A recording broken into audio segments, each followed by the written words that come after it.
নমস্কার বন্ধুরা, হেলদি ক্যাটারার্সে আরো একটা এপিসোডে আপনাদের সবাইকে স্বাগত। আমি বরুণ সিং, আপনারা দেখছেন হেলদি ক্যাটারার্স। খান হেলদি, থাকুন হেলদি। আজকে যে রেসিপিটা বানাবো, আমার একটা ভিউয়ার্স দাদা বলেছিলেন কি ভেন্টা স্টাইলে ছোলার ডাল বানিয়ে দেখাবেন, কি আপনারা কি ব্যবহার করেন যে তো টেস্টি হয়, আর আমার বাড়িতে অতটা টেস্টি হয় না। তা ওই দাদার জন্য আজকে আমি ছোলা ডাল বানাচ্ছি। আর এর সাথে সাথে আপনারাও মিস করবেন না, আপনারাও এরকম বাড়িতে বানিয়ে খান। আশা করি খুবই ভালো লাগবে। তা ছোলা ডাল বানাবার জন্য কি কি জিনিসপত্র লাগে চলুন একবার দেখে নিই।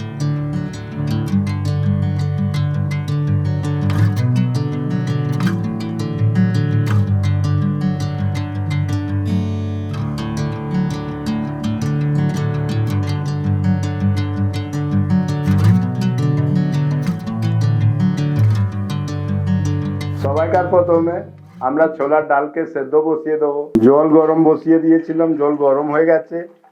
এবার ছোলার ডাল আজকে আমার 400 গ্রাম আছে, থেকে আমি ভালো করে সেদ্ধ করে নেব।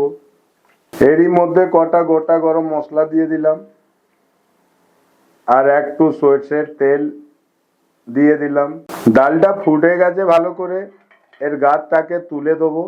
আর এরই মধ্যে আমি সরষের তেল একটু দিয়ে দেবো, তাহলে গাছটা আমার আর বেশি বাইরে পড়বে না। এরই মধ্যে কটা গোটা গরম মশলা দিয়ে দিলাম, আর একে ঢাকা দিয়ে দেবো।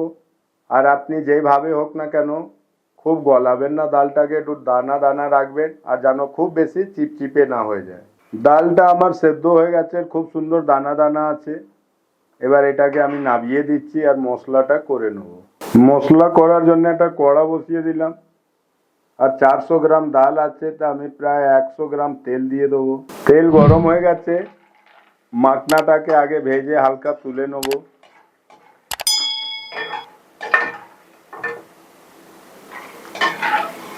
আর এরই মধ্যে একটু দুধ দিয়ে ভিজিয়ে রাখবো। আজকে পেঁয়াজ রসুন দিয়ে করব না, নিরামিষ করব, তাই এতে ফোড়ন, শুকনো লঙ্কা, জিরে, তেজপাতা দিয়ে দিলাম।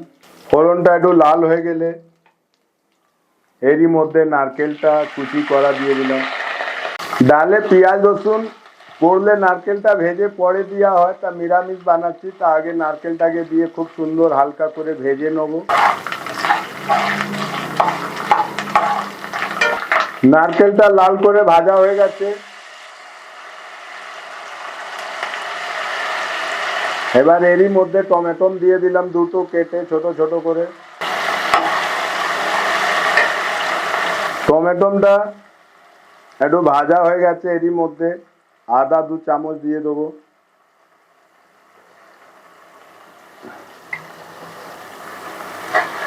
এটা তো আমার ঘরে ঘরে ছোলা ডাল রান্না হয়, সে স্টাইলে মোটামুটি মশলা হয়ে গেছে, হলুদ দিলে আর একটু লঙ্কা, কাজ শেষ। আমি ইভেন্ট স্টাইলে বানাবো, এতে আরও কিছু জিনিসপত্র দেবো। তাই এরই মধ্যে আমি কাস্তুরি মেথি পাতা দেবো একটু। মশলার সাথে কাস্তুরি মেথি পাতাকে 3-4 মিনিট কষিয়ে নেবো। স্বাদ অনুযায়ী নুন দিয়ে দেবো। কালারের জন্য একটু কাশ্মীরি লঙ্কা গুঁড়ো দেবো অল্প, আর স্পাইসি করার জন্য একটু ঝাল ঝাল গুঁড়ো লঙ্কা দেবো। এরই মধ্যে ধনে গুঁড়ো 1 চামচ, জিরে গুঁড়ো 1 চামচ,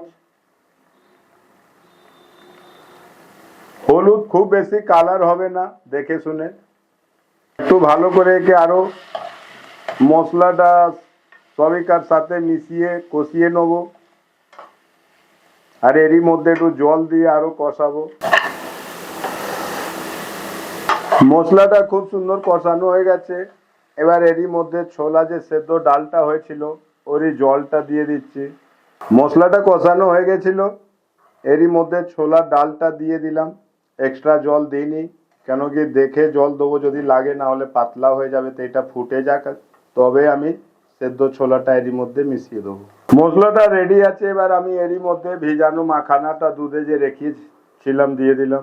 ছোলার ডাল আছে, তা মিষ্টি অল্প তো দিতে হবে। এবার আপনি যেরকম মিষ্টি ব্যবহার করবেন সেই রকম দেবেন। একবার আরো ফুট খেয়ে যাক,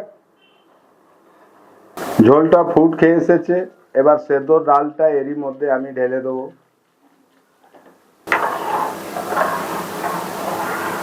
ডালে যা দেওয়ার ছিল প্রায় সবই দিয়ে দিয়েছি, একটু ফুট খেয়ে যাক। তারপরেতে ঘি, ভাজা জিরে গুঁড়ো আর চানা মশলা দিয়ে দেবো একটু। এরই মধ্যে কয়েকটা কিশমিশ দিয়ে দিলাম, একে ভিজিয়ে রেখেছিলাম। আপনারা একটু স্পাইসি খেলে কয়েকটা কাঁচা লঙ্কা ভেঙে দিয়ে দেবেন।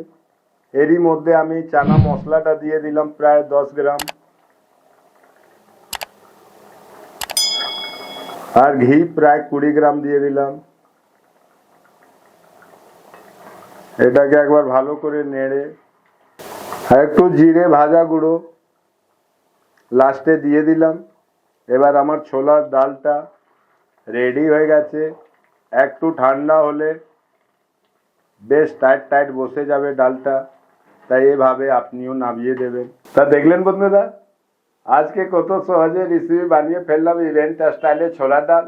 এই রেসিপিটা একজনকার রিকোয়েস্টে বানালাম।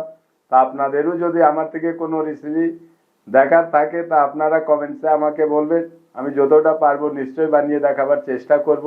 তাই এরকম নতুন নতুন রেসিপি পাওয়ার জন্য দেখতে থাকুন হেলদি ক্যাটারার্স, খান হেলদি, থাকুন হেলদি।